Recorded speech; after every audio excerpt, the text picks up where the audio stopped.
Tutulog na ang mataba. Nagkakamot pa, bagong ligo yan. Amoy shampoo yung mataba. Ayun yung nanay, naghahanap na ng tutulugan.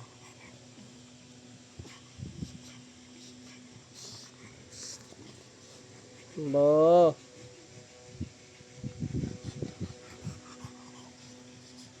Saki.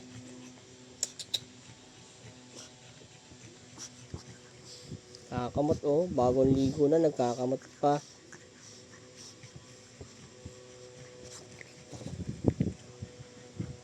Taba eh.